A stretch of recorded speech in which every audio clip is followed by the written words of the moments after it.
Olá, estudantes. Vamos a uma aula aqui, né, do ensino médio, primeira série do ensino médio.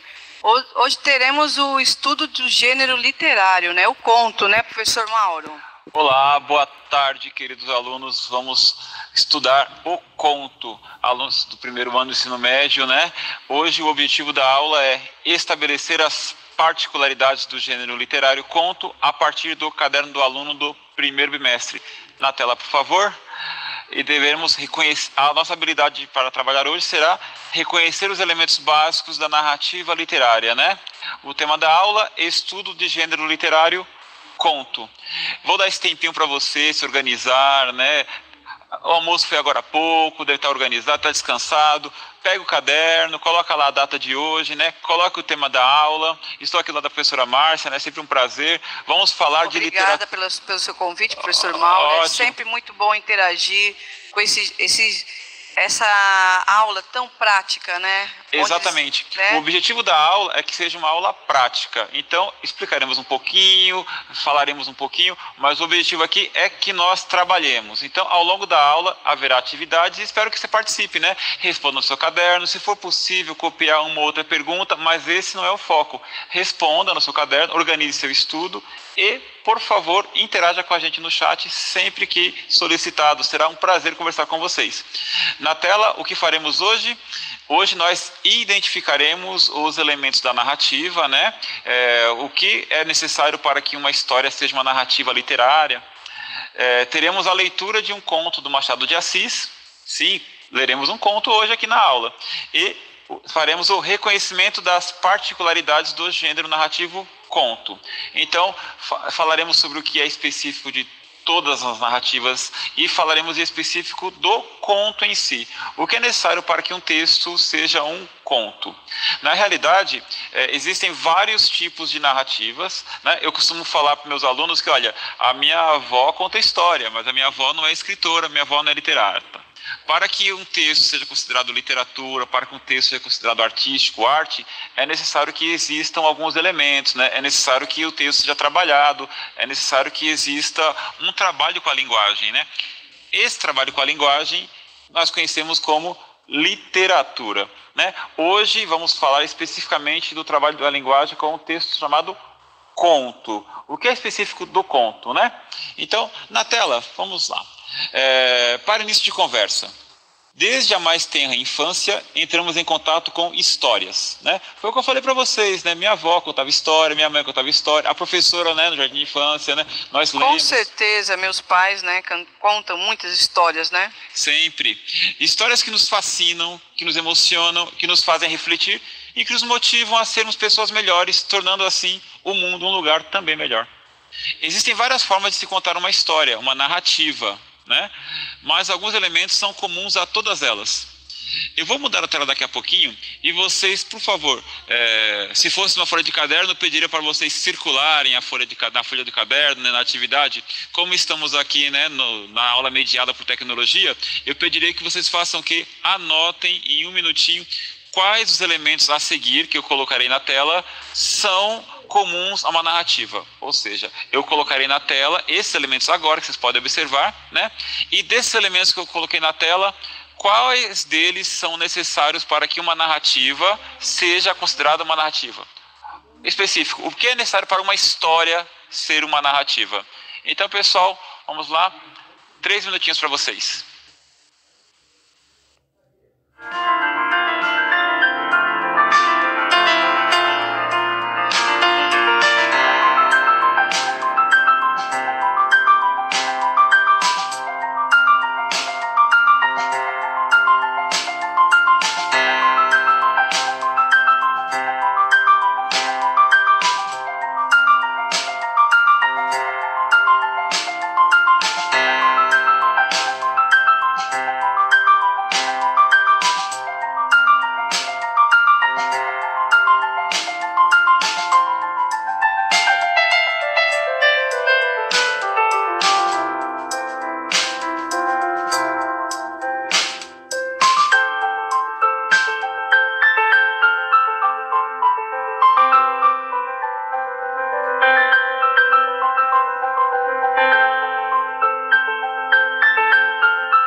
Então, professor Mauro, os alunos estão aqui interagindo de forma muito significativa, né?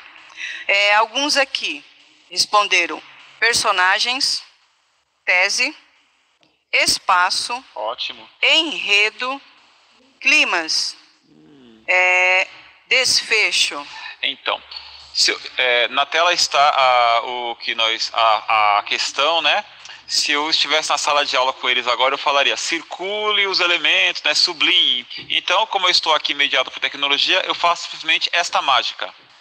Uau! Grifei todas automaticamente. Quais são os elementos fundamentais para uma narrativa?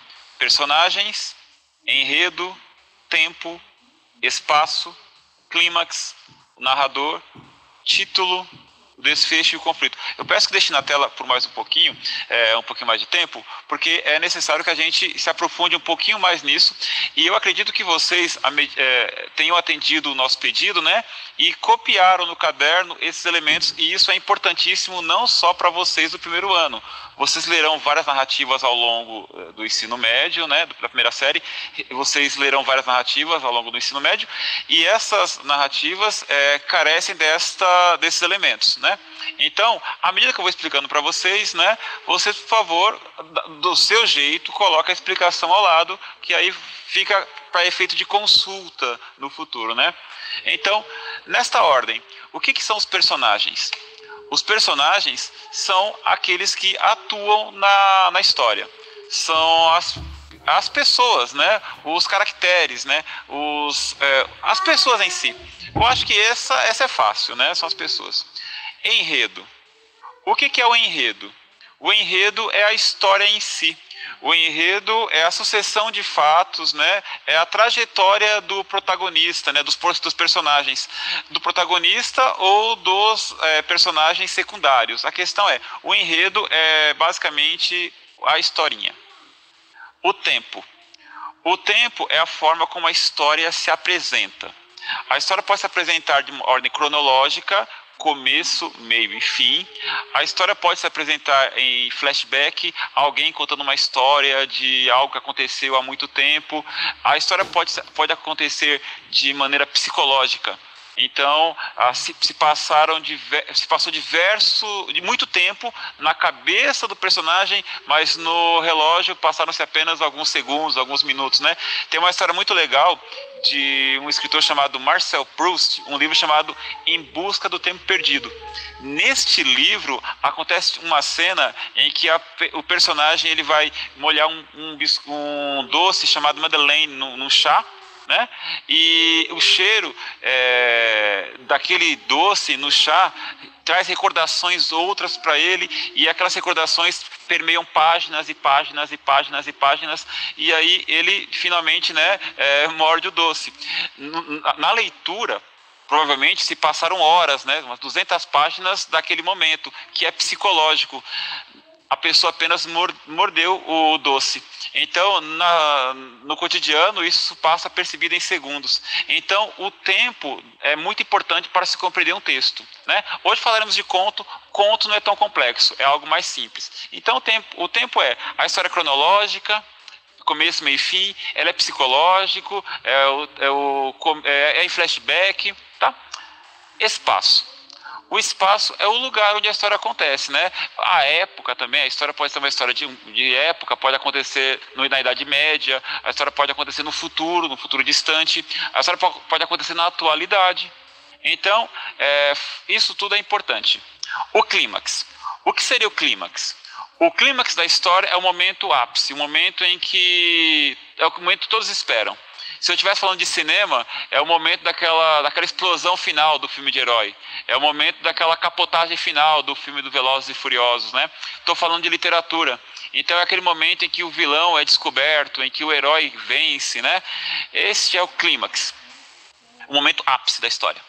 O narrador.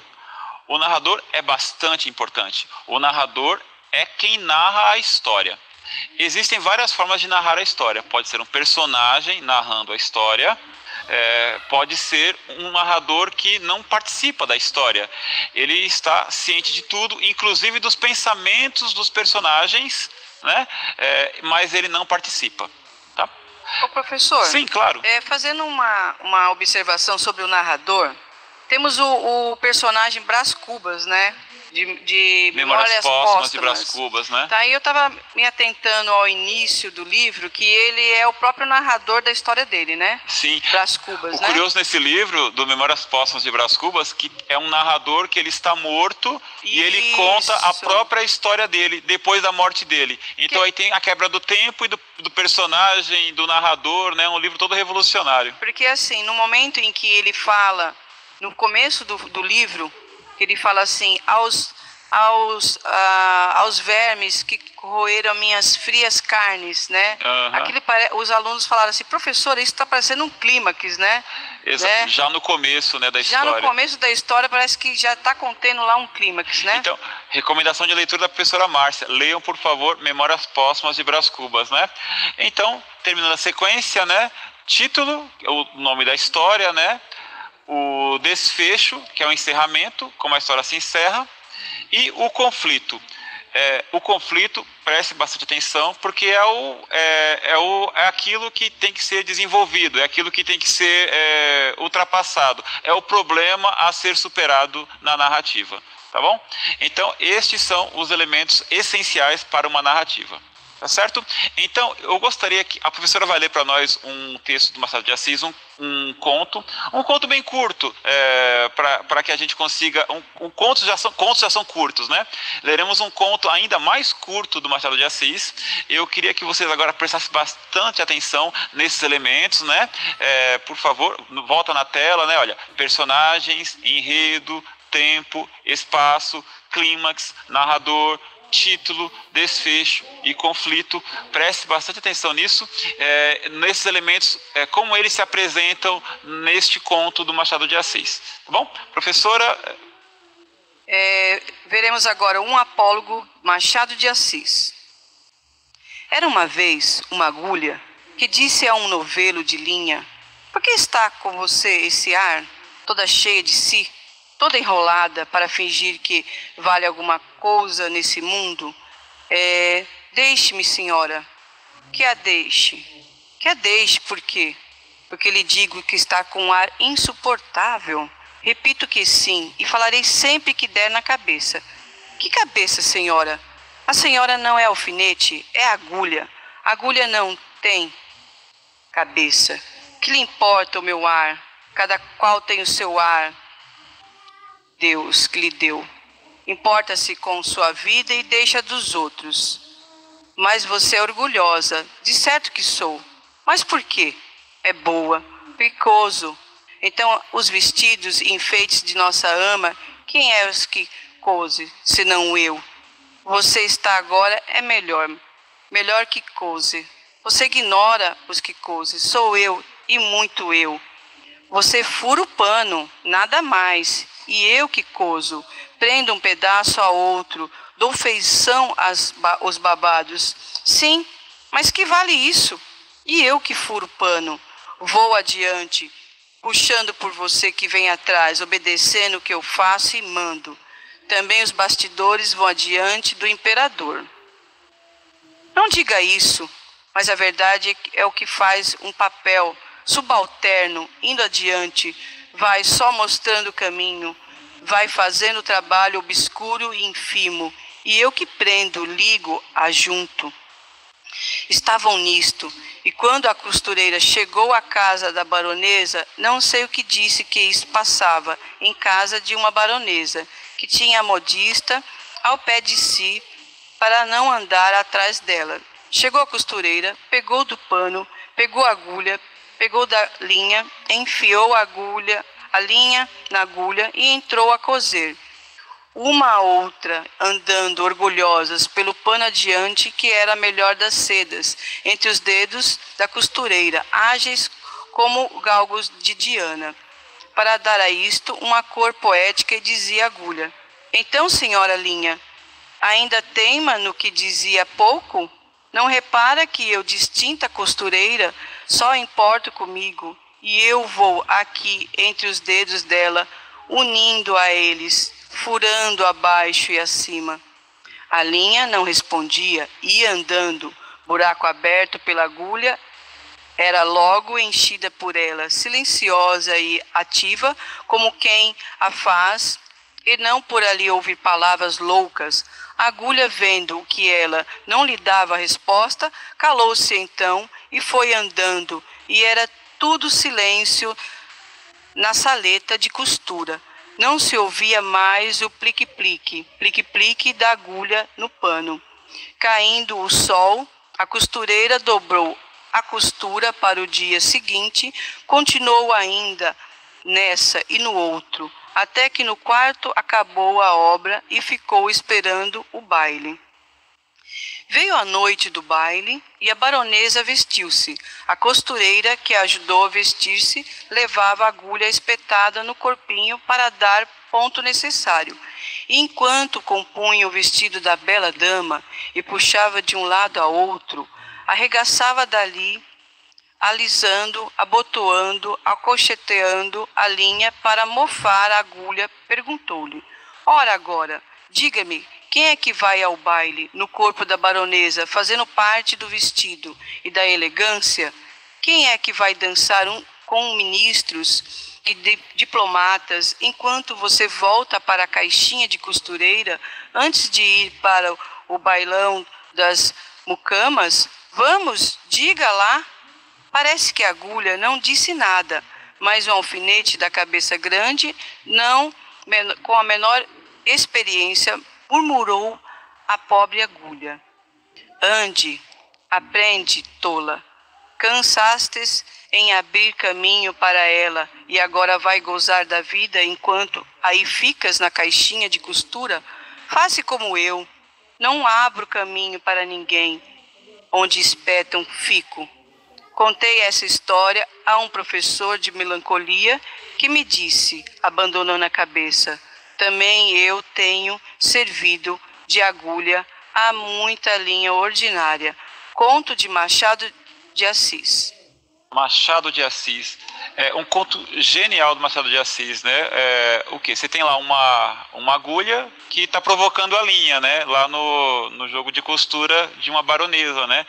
Então, você, olha, vem atrás de mim, né? Eu que faço trabalho, eu que sou merecedora, né? Isso é a agulha que fala. E a linha fala, não, importante sou eu. E tem aquele debate entre as duas, né? E a agulha sempre se sentindo superior, superior. E aí, no momento, uma fala para a outra: nossa, quem tem cabeça é alfinete, né? Que não se mete nessa história, né? Mais ou menos desse tipo. O que acontece? No final da história, a agulha, ela que faz o trabalho, né? Furando, perfurando, perfurando, perfurando, ela volta para o jogo de costura. E quem vai ao baile é a linha. E fica lá a agulha toda ranzinza, né? Com esse problema de não poder ir ao baile, porque você não vai com uma agulha espetada na roupa ao baile. Quem vai é quem não fez o trabalho, segundo a história. Quem vai é a linha. Quem fez o buraquinho foi a agulha, né? Então, gente, respondam em seu caderno. Vocês têm na tela vai aparecer um relógio escrito 5 minutos, mas vocês têm 3 minutinhos para responder qual é o tema do conto que acabamos de ler, tá? E respondam no caderno. Se quiser copiar a pergunta, copie. Vai ser muito interessante você fazer essa relação. E participe, compartilhe sua resposta conosco aqui no chat, por favor.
Professor Mauro, a interação dos alunos aqui está sendo muito significativa aqui, tá?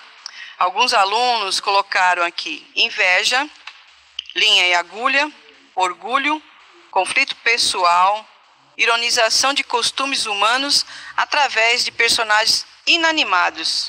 Olha, quando a gente está lendo um texto literário, a gente tem que notar que muito do que nós estamos lendo, a gente tem que buscar nas entrelinhas, né? É verdade quem escreveu aqui, olha, estão falando de linha e agulha, mas na realidade essa linha e essa agulha estão com características que não são de linha e de agulha, né? Estamos falando de características humanas que não pertencem a esta linha e a esta agulha. Perfeito. Quem colocou orgulho, inveja, né? Superioridade, de certa forma um trabalho que envolve objetos animados, né? Tá certo, perfeito. Vamos para a próxima pergunta para construir esse conceito, né? Pergunta 3 da nossa aula de hoje. Um conto é composto por uma narrativa curta, em geral apenas um conflito, né? Escreva no seu caderno e compartilhe conosco.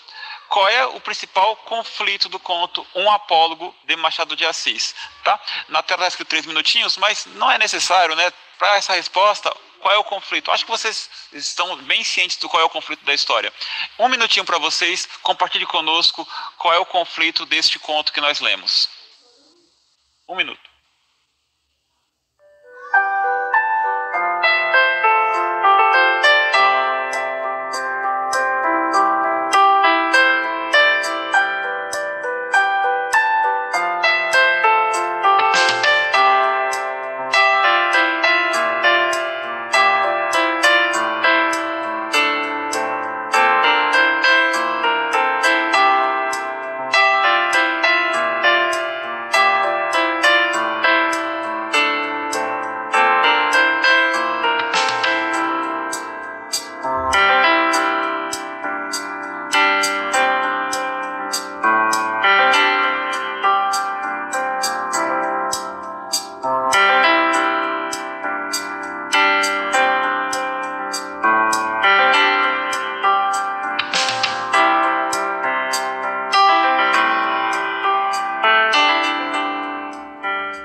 Professor Mauro, então, os alunos estão aqui participando e é sempre importante lembrar, né, professor, que eles devem colocar a data, né, das suas anotações, para poder, né, se organizar, né.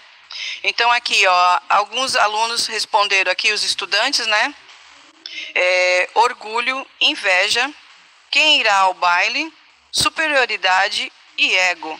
Então, quando a gente fala de conflito num texto narrativo, a gente busca algo muito mais concreto, né? Nós temos aí como conflito uma discussão entre dois seres e a questão é um querer se sentir superior ao outro, né? Mas sim, o conflito aí é quem no final irá ao baile. É o que a gente está perguntando aí ao longo do texto, né? O conflito é qual das duas irá ao baile? Qual das duas é superior, né? Para sabermos quem é superior, temos que saber quem é que irá ao baile. A partir disso, nós geramos a discussão, né?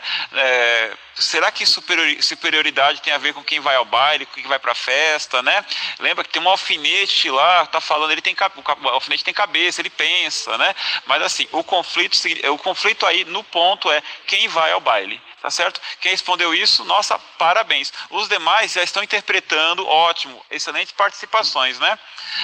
Na tela, por favor, o título do texto do nosso conto é Um Apólogo, né? O que seria o apólogo? O apólogo, para podermos entender melhor, né, o conto do Machado de Assis, é uma alegoria moral em prosa ou verso, em que geralmente animais ou coisas inanimadas falam e procedem como os homens, né? Uma alegoria moral. Para que haja um apólogo é necessário que haja uma moralidade ao final, né? Então, no final, alguém fala, nossa, olha só, eu já servi de agulha a muita linha ordinária, né?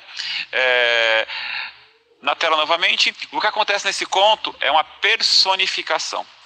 O que seria uma personificação, querido aluno?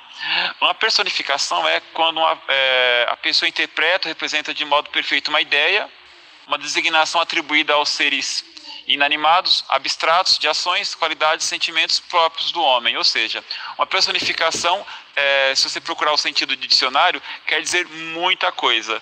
Personificação aqui para nós é quando algum objeto inanimado, no caso a linha, a agulha, o alfinete, tomam características humanas, né? A gente percebe isso em vários momentos, né? No cinema, nas histórias em quadrinhos, né? Naquele parque temático lá que fica lá em Orlando, né? A gente percebe que as personificações animais agindo como gente. Aqui no caso a gente tem seres inanimados, agulha, linha, né? Pergunta 4 e 5 para nós. Machado de Assis faz uso da estrutura de um apólogo que envolve a personificação de seres para narrar um conto. Ao final, a narrativa encerra-se desta forma: contei esta história a um professor de melancolia que me disse, abanando a cabeça, também eu tenho servido de agulha a muita linha ordinária. Pergunta 4 da nossa sequência: o que seria um professor de melancolia? Pergunta 5. O que é servir de agulha a muita linha ordinária? No contexto do nosso conto, do contexto do conto Machado de Assis. Na tela está escrito 8 minutos, mas respondam em apenas 5, é possível, né? Não, melhor ainda, 4 minutos. Respondem 4 minutos e já voltamos, tá bom? O que seria um professor de melancolia e o que é servir de agulha a muita linha ordinária? E não se esqueça, escreva no caderno e compartilhe sua resposta conosco aqui no chat. Até daqui a pouquinho.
Então, professor Mauro, os alunos estão aqui interagindo bem pelo chat, estão aqui mandando suas respostas, tá?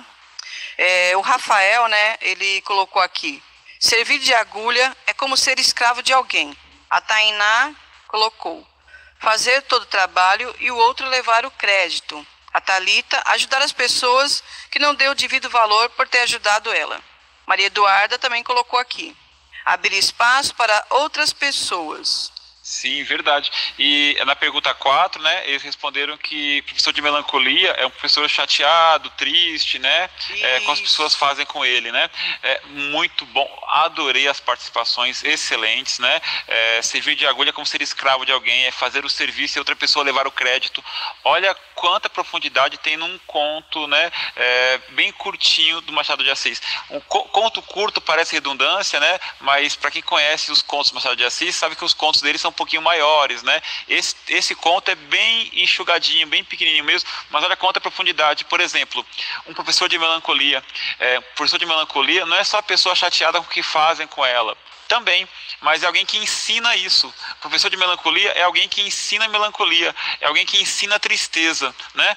Então, o Machado de Assis consegue em poucas linhas, em poucas palavras, nos trazer a grandiosidade da complexidade da mente humana. Então, vamos fechar isso. Eu pedi que quando vocês lessem, né, quando nós lêssemos para vocês na realidade, vocês prestassem atenção no espaço, no tempo, né? Então, vamos sistematizar isso com o slide na tela. Neste conto, o título, um apólogo, né? O conto, ele sempre mais enxuto, mais enxugado, né? O narrador do conto, não só desse, de todos os contos, né?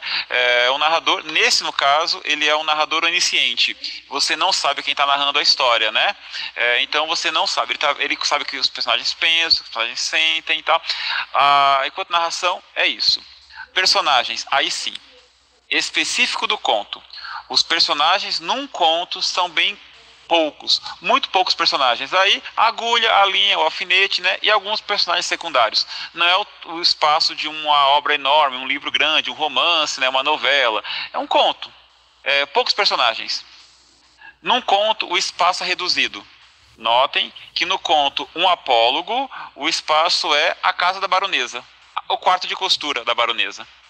O enredo, simples, né? Vamos decidir quem é que vai para o baile. O conflito é essa decisão, quem vai ao baile.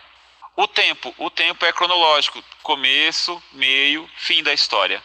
Clímax, o clímax é quando ao final a gente descobre quem é que vai ao baile. Fica a agulha, vai a linha. E o desfecho junto com o clímax, né? Fica a lição de moral no desfecho para nós. Notem que num conto é tudo muito mais reduzido. O espaço é reduzido, o enredo é reduzido, apenas um conflito. Não dá tempo de resolvermos outros conflitos num conto, né? Vamos agora, de maneira bem rápida, né? 1 minutinho para você. Responda, por favor, as 2 perguntas na tela. No conto Um Apólogo, quais são as personagens presentes no texto? E a pergunta 7. Podemos observar quantos espaços encontram-se presentes neste conto? Vocês estavam atinando para o que eu falei para vocês? Então vamos lá, em 1 minuto respondam.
professor Mauro, pena que não dá para ler todas as respostas do chat, né? Os alunos estão aqui, sabe, participando intensivamente.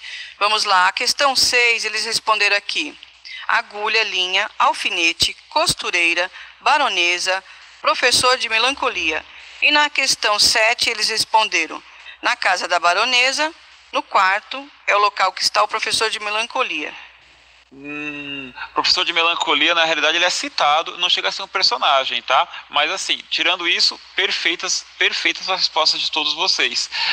O que acontece é assim, nós temos poucos personagens, poucos espaços, no caso, mesmo falando do quarto, né? Tudo na casa da baronesa. E os poucos personagens. Vou fazer um paralelo aqui com um texto que muita gente conhece. Vamos pegar o livro do Harry Potter, né? Que ele é conhecido como um romance. Por que um romance? Porque ali você tem vários personagens. Você tem lá o Harry, a Hermione, o Rony, o Dumbledore, você tem o Hagrid, você tem a história acontecendo em vários espaços, em Londres, na escola, em vários pontos, ou seja, uma história que acontece em vários locais, uma narrativa que acontece em vários locais, ela recebe outro nome, tá? No caso do Harry Potter, por exemplo, o nome é romance. Trataremos disso em outra aula, em outro momento. No caso da história do Machado de Assis, um conto, a história mais enxuta, em um local reduzido, né? Na tela, por favor. No Brasil, há muitos escritores que se dedicaram e se dedicam, né, se dedicaram a escrever histórias curtas, né, os contos. Além de serem histórias mais dinâmicas, por não terem a extensão de um romance, por exemplo, os contos são indicados às pessoas que querem se iniciar no mundo da literatura. Então, se você quer começar a ler literatura, os contos são uma ótima pedida. Pesquise na sua biblioteca, da sua escola, né, na internet, ou mesmo em seu livro didático, no caderno do aluno, né, quais são os contos que melhor se adequam ao seu gosto. Existem vários tipos de conto. São gênios do gênero do conto, né, são gênios desse gênero, escritores como Machado de Assis, Dalton Trevisan, Lígia Fagundes Tedes, Lima Barreto, Adélia Prado, Luiz Fernando Veríssimo, Clarice Lispector, Murilo Rubião e muitos outros, né? Então você vai adorar entrar nesse universo dos contos. Uma atividade complementar para vocês, eu queria agora que vocês, no caderno de vocês leiam um conto primeiro, de algum dos autores acima, tira um print da tela, está com o aplicativo aí, né? Tira um print da tela e leia escolha um conto de um desses escritores, né? Crie uma imagem, desenhe, recorte, cole, seja criativo, né? Como se fosse o cartaz de um filme, como se fosse ilustrar essa história, né? Você publica esta imagem no blog ou na página da rede social da sua escola. Olha o que eu fiz, inspirado no conto da Adélia Prado, inspirado no conto do Luiz Fernando Veríssimo, inspirado no conto da Clarice Lispector, né?